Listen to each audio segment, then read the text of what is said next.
Hello everyone, स्वागत आहे तुमचं आणखीन एका नवीन ब्लॉगमध्ये. तर आजचा ब्लॉग आहे ना जरासा वेगळा आहे. तर कोणीतरी आमच्याकडे आज आलेलं आहे. कोण कोण आलेलं आहे तुम्हाला पुढे जाऊन समजेलच. तर व्हिडिओ हा शेवटपर्यंत नक्की बघा आणि जर व्हिडिओ आवडत असेल तर प्लीज एक लाईक करा. तर माझी तर सकाळपासूनच गडबड चाललेली होती, स्वयंपाक वगैरे सगळ्या गोष्टी करायच्या होत्या. तर हे सगळेजण ना पहाटेच निघाले होते 4 वाजता, त्यामुळे ते इथे 11 वाजेपर्यंत सगळेजण येऊन पोचले होते. तर माझी तर खूप गडबड चाललेली होती, त्यामुळे मी यथार्थला सांगितलं थोडंफार शूट घे. तर त्यांनी हे घेतलेलं शूट आहे.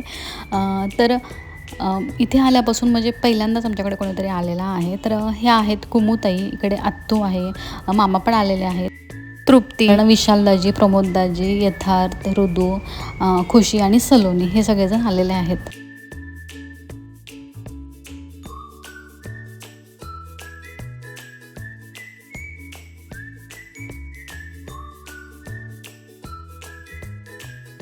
तर त्यांनी छान चितळेची बर्फी वगैरे आणलेली होती आणि भाकरवाडी चितळेची असं बराचसा खाऊ, ते पुण्यावरून आलेले आहेत त्यामुळे त्यांनी छान असा पुण्याचा खाऊ आणलेला होता.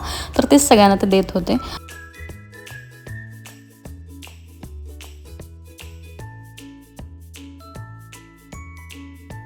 सगळ्यात पहिल्यांदा ना मी ऋदू आणि अंशला जेवायला बसवलं, कारण ते दोघं जर खेळायला लागले ना ते जरा पण ऐकत नाहीत. त्यांना म्हटलं आधी छान जेवण करून घ्या. त्यांच्यासाठी पनीर बनवलं होतं आणि आमच्यासाठी इकडे चिकन फ्राय, मटनची भाजी बनवली होती, चपाती, भाकरी आणि भात असं काहीचा मेनू होता. दुपारी जेवण केलं, थोडासा आराम केला त्यांनी, कारण पहाटे लवकर आले होते. ते 1-2 तास झोपलो होतो आम्ही. त्यानंतर आता 4 वाजता आम्ही निघालो बाहेर.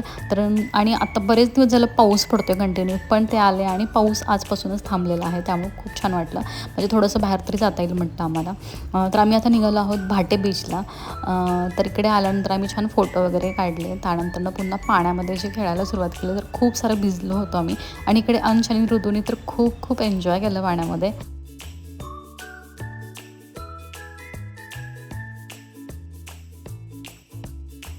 तर पाण्यामध्ये खूप अशी मज्जा केली, सनसेट बघितला आणि आम्ही सगळेजण खूप सगळे ओलेचिंब झालेलो होतो. पण तसंच आम्ही आता इकडे मांडवी बीचवरती आलेलो आहोत. तर हा पण घरापासून खूप छान जवळ आहे आणि इकडे संध्याकाळच्या टायमिंगला छान वाटतं, कारण इकडे लाईट्स वगैरे आहेत आणि असं ब्रिज आहे पाण्यामधून पूर्णपणे. तर तिकडे चाललो होतो. तर इकडे पण छान फोटोशूट वगैरे केलं, बराच वेळ इकडेच टाईम स्पेंड केला आणि त्यानंतर आम्ही आता निघालो चाट खाण्यासाठी. इकडे रत्नागिरीमध्येच आहे स्वाद म्हणून, तर तिथे खूप छान असा चाट मिळतो.